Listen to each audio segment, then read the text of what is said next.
Welcome students. 10th standard ஸ்டூடெண்ட்ஸுக்கு public examination 2025 ஃப்ரைடேலேருந்து start ஆகுது. இன்னும் 3 days தான் இருக்குது. டைம் வேஸ்ட் பண்ணாமல் எக்ஸாமுக்கு எல்லோரும் நல்லபடியாக படிங்க. இந்த வீடியோவில் பார்த்தீங்கன்னா 10th ஸ்டாண்டர்ட் தமிழ் பப்ளிக் எக்ஸாமுக்கான இம்பார்ட்டன்ட் 2 மார்க் 3 மார்க் 5 மார்க் 8 மார்க்ஸை தான் இந்த வீடியோவில் பார்க்க போகிறோம். உங்களுக்கு தமிழ் எக்ஸாம் பார்த்தீங்கன்னா ஃப்ரைடே நடக்க போகுது. டைம் வேஸ்ட் பண்ணாமல் எக்ஸாமுக்கு எல்லோரும் நல்லபடியாக படிங்க. மேக்ஸிமம் தமிழ் பொறுத்த வரைக்கும் புக் பேக்கில் இருந்து தான் நிறைய கேள்விகள் வரும். அதனால் புக் பேக்கில் இருக்க கொஷின்ஸை தெளிவாக படித்து முடிங்க. இந்த வீடியோவில் பார்த்தீங்கன்னா குருவினா, சிறுவினா, நெடுவினா ஒவ்வொரு இயலாக இருக்கிற 9 இயலுக்குமே பார்த்தீங்கன்னா ஒவ்வொரு இயலாக கொடுத்துருக்கேன். வித் பேஜ் நம்பரோடு இருக்கும். நீங்கள் அந்த பேஜ் நம்பரை எடுத்து நான் சொல்கிற கொஷின்ஸ் நம்பரை நான் கொஷின்ஸோடு சொல்கிறேன். அந்த கொஷினை டிக் பண்ணிவிட்டு அந்த கொஷின்ஸ்லாம் நல்லா படிச்சுக்கோங்க. யூனிட் 1 இயல் 1 பொறுத்த வரைக்கும் குருவினால் பார்த்தீங்கன்னா முதல் கொஷின் வேங்கை என்பதை தொடர்மொழியாகவும் பொதுமொழியாகவும் வேறுபடுத்தி காட்டுக. செகண்ட் கொஷின் படிச்சுக்கோங்க. தேர்ட் கொஷின் இந்த 3 கொஷின் நல்லா படிச்சுக்கோங்க. சிறுவினா பொறுத்த வரைக்கும் ஃபஸ்ட்டு கொஷின் தமிழ் அன்னையை வாழ்த்துவதற்கான காரணங்களாக பாவல் நேரு சுற்றுவனை அவை. செகண்ட் கொஷின் புளியங்கன்று ஆழமாக நடப்பட்டுள்ளது. இதுபோல் இளம் பயிர் வகை 5 பெயர்களை தொடர்களில் அமைக்க. அப்புறம் ஃபோர்த்து கொஷின் பார்த்துக்கோங்க. தமிழகனார் தமிழையும் கடலையும் இரட்டுற மொழியும் பாங்கினை விளக்குக. தேர்ட் கொஷினும் படிச்சுக்கோங்க. நெடுவினா பொறுத்த வரைக்கும் first question and second question தமிழின் சொல்வளம் பற்றியும் புது சொல்லாக்கத்திற்கான தேவை குறித்தும் தமிழ் மன்றத்தில் பேசுவதற்கான உரை குறிப்புகளை எழுதுக. இந்த கொஷின்ஸ்லாம் பார்த்தீங்கன்னா ஃபஸ்ட் லெசனில் கம்ப்ளீட் பண்ணிவிடுங்க. நெக்ஸ்ட்டு இயல் 2ல் பார்த்தீங்கன்னா குருவினா பொறுத்த வரைக்கும் செகண்ட் கொஷின் வசன கவிதை குறிப்பு வரைக. ஃபோர்த்து கொஷின் படிச்சுக்கோங்க. ஃபிஃப்த்து கொஷின் படிச்சுக்கோங்க. சிறுவினால செகண்ட் கொஷின் சோலை பூங்காற்று மற்றும் மின்விசிறி காற்று அந்த question fourth question. Fifth question மழை நின்றவுடன் புலப்பெறும் காட்சியை வர்ணித்து எழுதுக. இதெல்லாம் நீங்கள் க்ரியேட்டிவாக எழுதக்கூடிய கொஷின்ஸ் தான். நெடுவினா பொறுத்த வரைக்கும் ஃபஸ்ட்டு கொஷின் முல்லைப்பாட்டில் உள்ள கார்கால செய்திகளை எழுதுகன்னு கேட்டிருக்காங்க. ரெண்டாவது புயலிலே ஒரு தோனி அந்த கதையை நீங்கள் எக்ஸ்பிளைன் பண்ணி எழுதணும். அந்த 2 கொஷினை பார்த்துக்கோங்க. அப்புறம் நெக்ஸ்ட்டு இயல் 3ல் பொறுத்த வரைக்கும் நமக்கு புக் பேக் கொஷின்ஸ் கம்மியாக தான் இருக்கும். அந்த புக் பேக் கொஷின்ஸை தெளிவாக படிச்சிருங்க. தமிழ் பொறுத்த வரைக்கும் நமக்கு பார்த்தீங்கன்னா ஸ்பெல் மிஸ்டேக் நிறைய பண்ணுவீங்க. அதனால் எழுதி பாருங்கள். நீங்கள் படித்த ஒவ்வொரு கொஷினுமே நல்லா எழுதி பாருங்கள். நீங்கள் எழுதி பார்க்க தான் உங்களுக்கு அந்த ஸ்பெல் மிஸ்டேக்லாம் பார்த்தீங்கன்னா கொஞ்சம் கம்மியாகும். அதனால் நல்லபடியாக எழுதி பாருங்கள். குருவினா பொறுத்த வரைக்கும் தேர்ட் லெசனில் ஃபஸ்ட்டு கொஷின் விருந்தினரை மகிழ்வித்து கூறும் முகமன் சொற்கள் இம்பார்ட்டன்ட் கொஷின்ப்பா. ஃபோர்த்து கொஷின் இரட்டி பொம்மல் பெருகுவீர் இத்தொடர் உணர்த்தும் பொருள் யாது. ஃபிஃப்த்து கொஷின் பாரதியார் கவிஞர் நூலகம் சென்றார் அவர் யார் ஆகிய தொடர்களில் எழுவாயுடன் தொடரும் பயனிலைகள் யாவை அந்த கொஷின் பார்த்துக்கோங்க. சிறுவினா பொறுத்த வரைக்கும் செகண்ட் கொஷின் பலர் புகுவாயில் அடைப்ப கடவுநீர் வருவீர் உளிரே வினவுவது ஏன். ஃபோர்த்து கொஷின் கூத்தன் ஆற்றுப்படுத்துதலை கூத்தராற்றுப்படை எவ்வாறு காட்டுகிறது. நெடுவினா பொறுத்த வரைக்கும் செகண்ட் கொஷின் கோபாலபுரத்து மக்கள் வெரி இம்பார்ட்டன்ட்டு உங்களுக்கு துணைப்பாடம். அப்புறம் தேர்ட் கொஷின் உங்கள் இல்லத்திற்கு வந்த உறவினருக்கு நீங்கள் செய்த விருந்தோம்பல்.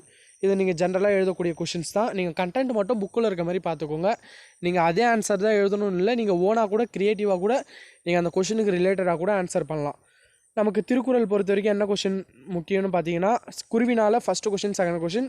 சிறுவினால் பார்த்தீங்கன்னா ஃபஸ்ட்டு கொஷின் பார்த்துக்கோங்க. உங்களுக்கு திருக்குறள் பொறுத்த வரைக்கும் உங்களுக்கு 3 மார்க்கில் கேட்குறப்ப கன்ஃபார்ம் அழகீட்டு வாய்ப்பாடு கன்ஃபார்ம் ஒன்று கேட்டுருவாங்க. அதுக்கப்புறம் பார்த்தீங்கன்னா அணி கேட்டுருவாங்க. அதனால் அழகீட்டு வாய்ப்பாடும் அணி விளக்கம் இதை வந்து பார்த்திங்கன்னா தெளிவாக படிச்சுக்கோங்க. அழகீட்டு வாய்ப்பாடெல்லாம் நிறைய ப்ராக்டிஸ் பண்ணி பாருங்கள். அதெல்லாம் ஈஸியாக இருக்கும். நம்ம ஈஸியாக மார்க் எடுக்கலாம் அதெல்லாம். அப்புறம் இயல் 4 பொறுத்த வரைக்கும் குருவினால் பார்த்தீங்கன்னா first question third question fourth question. சிறுவினால் ஃபஸ்ட்டு கொஷின் மாளாத காதல் நோயாளன் போல் அந்த கொஷினும். செகண்ட் கொஷின் இன்றைய அறிவியல் கண்டுபிடிப்புகள் மனிதனை மேம்படுத்துகின்றனவா. அப்புறம் நெடுவினால் ஒரு குழந்தையை தூக்கவும் கீழே விழுந்த ஒரு தேநீர் கோப்பை எடுக்கவும் மென்பொருள் அக்கறை கொள்ளுமா வெறும் வணிகத்துடன் நின்று விடுமா. இக்கருத்தை ஒட்டி செயற்கை நுண்ணறிவின் எதிர்காலம் வெளிப்பாடுகள் பற்றி ஒரு கட்டுரையை வரைகன்னு கேட்டிருக்காங்க. அதை பார்த்துக்கோங்க.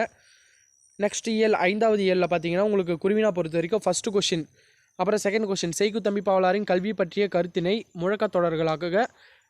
அப்புறம் தேர்ட் கொஷின் அமர்ந்தான் பகுபத உறுப்பிலக்கணம் தருக பார்த்துக்கோங்க. சிறுவினா பொறுத்த வரைக்கும் ஃபஸ்ட்டு கொஷின் மன்னன் இடைக்காடனார் என்ற புலவனுக்கு சிறப்பு செய்தது என் விளக்கம் தருக. செகண்ட் கொஷின் உங்களுடன் பயிலும் ஒரு பள்ளி மாணவர் பாதியில் நிறுத்தி வேலைக்கு செல்ல விரும்புகிறார். அவரிடம் கற்பதன் இன்றியமையாமையை எவ்வகையில் எடுத்துரைப்பீர்கள்னு கேட்டிருக்காங்க.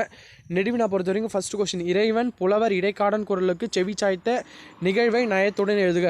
உங்களுக்கு 5 மார்க் பொறுத்த வரைக்கும் உங்களுக்கு செய்யுள் பகுதியிலேருந்து 5 மார்க் கன்ஃபார்ம் கேட்டுருவாங்க. உங்களுக்கு 8 மார்க் பார்த்தீங்கன்னா கன்ஃபார்ம் ஒரே நடையிலேருந்து ஒரு கொஷின் வரும். ரேராக பார்த்தீங்கன்னா தான் அங்கே செய்யுள் பகுதியிலேருந்து கேட்பாங்க. மேக்ஸிமம் செய்யுள் பகுதியிலேருந்து பார்த்தீங்கன்னா உங்களுக்கு 5 மார்க்லேருந்து தான் கேள்விகள் வரும். உரைநடை துணைப்பாடம் அண்டு ஒரு கட்டுரை எழுத சொல்லுவாங்க. கட்டுரை அல்லது கடிதம் கூட உங்களுக்கு 5 மார்க்கில் கேட்டுருவாங்க. கட்டுரை பார்த்தீங்கன்னா 8 மார்க். இந்த 3 கொஷின் பேட்டர்ன் தான் வந்து பார்த்தீங்கன்னா 8 மார்க்கில் கேட்பாங்க. அதனால் உரைநடை கொஷின்லாம் கொஞ்சம் 8 மார்க் அளவு கொஞ்சம் டீட்டெயிலாக படித்து வச்சுக்கோங்க. அப்புறம் தமிழின் இலக்கிய வளம் இந்த கட்டுரை பார்த்தீங்கன்னா 8 மார்க்கில் கேட்க வாய்ப்பு இருக்குது. அப்புறம் பார்த்தீங்கன்னா எக்ஸஸாக நிறைய கட்டுரை உங்கள் புக்கிலே கொடுத்துருக்காங்க, கட்டுரை கடிதம். அதெல்லாம் நான் நெக்ஸ்ட் வீடியோவில் சொல்கிறேன். நீங்கள் என்னென்ன கட்டுரை படிக்கணும், என்னென்ன தமிழாக்கம் தருக படிக்கணும் அப்படின்லாம் நான் வந்து நெக்ஸ்ட் வீடியோவில் சொல்கிறேன். அதெல்லாம் படிச்சுக்கோங்க. நெக்ஸ்ட்டு பார்த்தீங்கன்னா இயல் 6 பொறுத்த வரைக்கும் 2 மார்க் பொறுத்த வரைக்கும் நமக்கு குருவினால் 3rd question, 4th question, 5th question, சிறுவினால் 1st கொஷின், 3rd கொஷின். இதை மட்டும் பார்த்துக்கோங்க, போதுமானதாக இருக்கும். நெக்ஸ்ட்டு லெசன், நெக்ஸ்ட்டு திருக்குறள் பொறுத்த வரைக்கும் என்னென்னா இதில் குருவினா கரப்பிடும்பை இல்லார் இத்தொடரில் பொருள், அப்புறம் தஞ்சம் பகைக்கு அது கேட்டிருக்காங்க, அதை படிச்சுக்கோங்க நல்லா. அப்புறம் பார்த்தீங்கன்னா 3rd கொஷின், சிறுவினால் 1st கொஷின், 2nd கொஷின். இந்த 2 கொஷின்லேருந்து கன்ஃபார்ம் ஒரு கொஷின் வர வாய்ப்பு இருக்குது, அதனால் நல்லா படிச்சுக்கோங்க. நெக்ஸ்ட்டு இயல் 7 பொறுத்த வரைக்கும் நமக்கு என்னென்ன கொஷின்னா இந்த இயல் 7ல் மட்டும் பாருங்கள். 1st கொஷின் பாசவர் வாசவர் பல்லின விளைஞர் உமனர், அந்த கொஷின் இம்பார்ட்டன்ட். மெய்கீர்த்தி பாழப்பதுவன் நோக்கம் அது இம்பார்ட்டன்ட். வறுமையிலும் படிப்பின் மீது நாட்டம் கொண்டவர் மாப்போசி என்பதற்கு சான்று தருக. இந்த 3 கொஷின் ரொம்ப ரொம்ப இம்பார்ட்டன்ட்.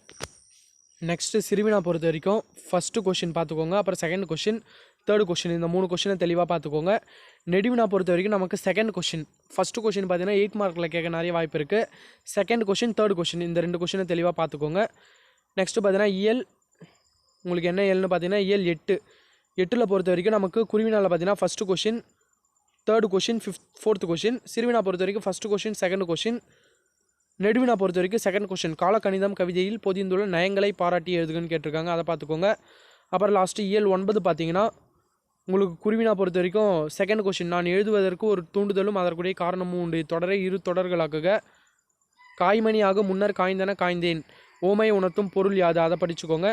நெக்ஸ்ட்டு 5th கொஷின் பார்த்துக்கோங்க. அப்புறம் சிறுவினால் 1st கொஷின், இதெல்லாம் வெரி இம்பார்ட்டன்ட் கொஷின்ப்பா. 2nd question Jayakanthan. 3rd question எவையெல்லாம் அறியேன் என்று கருணையான் கூறுகிறார், வெரி இம்பார்ட்டன்ட் கொஷின். நெடுவினா பொறுத்த வரைக்கும் ஜெயகாந்தன் நினைவு சிறப்பிதை வார இதழ் ஒன்றை வெளியிட்டு இருக்கிறது, அதை பற்றி எது சொல்கிறாங்க. அப்புறம் அழகிரி சாமியின் ஒருவன் இருக்கிறான், இந்த கடையை பற்றி. ஸ்டூடெண்ட்ஸ், நான் சொன்ன கொஷின்ஸ் எல்லாத்தையும் தெளிவாக படித்து முடிங்க, ஏன்னா நமக்கு இன்னும் கம்மியான நாட்கள் தான் இருக்குது. அதனால் எக்ஸாமுக்கு நல்லபடியாக ப்ரிப்பேர் பண்ணுங்கள். ஏற்கனவே நிறைய டைம்லாம் நீங்கள் வேஸ்ட் பண்ணியிருப்பீங்க. இதுக்கப்புறம் பார்த்தீங்கன்னா அந்த டைமை வேஸ்ட் பண்ணாமல் நல்லபடியாக ப்ரிப்பேர் பண்ணுங்கள். டைமை யூஸ்ஃபுல்லாக பயன்படுத்திக்கோங்க, ஏன்னா டைம் மேனேஜ்மெண்ட் நமக்கு ரொம்ப ரொம்ப இம்பார்ட்டண்ட். டைமை நீங்கள் யூஸ்ஃபுல்லாக பயன்படுத்திங்கன்னா நீங்கள் பப்ளிக் எக்ஸாமில் சிறப்பான மார்க்கே எடுக்கலாம். ஏன்னா 11th நீங்கள் என்ன குரூப் சேர போகிறீங்களோ அதுக்கு 10th மார்க் தான் வந்து பார்த்தீங்கன்னா பேஸ். அதனால் 10th வந்து பார்த்தீங்கன்னா எல்லோரும் நல்ல மார்க்ஸ் ஸ்கோர் பண்ணுற அளவு படிச்சுக்கோங்க. இந்த கொஞ்ச நாளைக்கு பார்த்தீங்கன்னா இந்த 1 மந்த்துக்கு செல்ஃபோன், அப்புறம் பார்த்தீங்கன்னா டிவி, இதெல்லாம் கொஞ்சம் எடுத்து வச்சுட்டு ஸ்டடீஸில் கான்சன்ட்ரேட் பண்ணி நல்ல மார்க்ஸ் ஸ்கோர் பண்ணுற அளவு பார்த்துக்கோங்க. இந்த கொஷின்ஸ்லாம் படிங்க. நான் நெக்ஸ்ட் வீடியோவில் பேப்பர் ப்ரெசன்டேஷன் அண்டு கவர்மெண்ட் ஆன்சருக்கு எப்படி கேட்பாங்க, நம்ம எப்படிலாம் கொஷின் பேப்பர் வரும், ஃபஸ்ட்டு நீங்கள் பப்ளிக் எக்ஸாம் எழுத போகிறீங்க, எப்படி தான் கொஷின் பேப்பர் இருக்கும் அப்படின்னு நான் டீட்டெயிலாக நெக்ஸ்ட் வீடியோவில் சொல்கிறேன். வீடியோ ஸ்கிப் பண்ணாமல் ஃபுல்லாக பார்த்துருப்பீங்கன்னு நம்புகிறேன். Okay students, thank you.